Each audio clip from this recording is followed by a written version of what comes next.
মই আছোঁ এতিয়া অসমৰ ওচৰতে থকা এখন ধুনীয়া ৰিজৰ্ট আৰু ৰিজৰ্টখন শিৱসাগৰৰ পৰা যদি আপোনালোকে আহে মাত্ৰ 70 কিলোমিটাৰ ভিতৰত কি আছে আপোনালোকক ধুনীয়াকৈ দেখাই দিছোঁ আহক।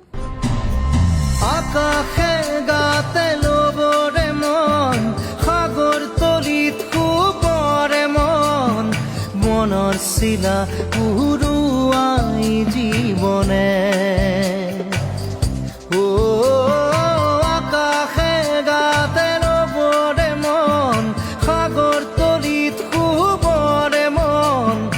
মনৰ চিলা উৰুৱাই জীৱনে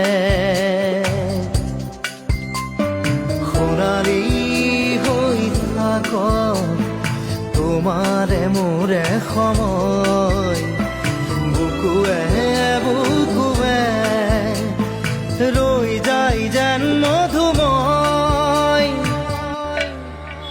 দাৰি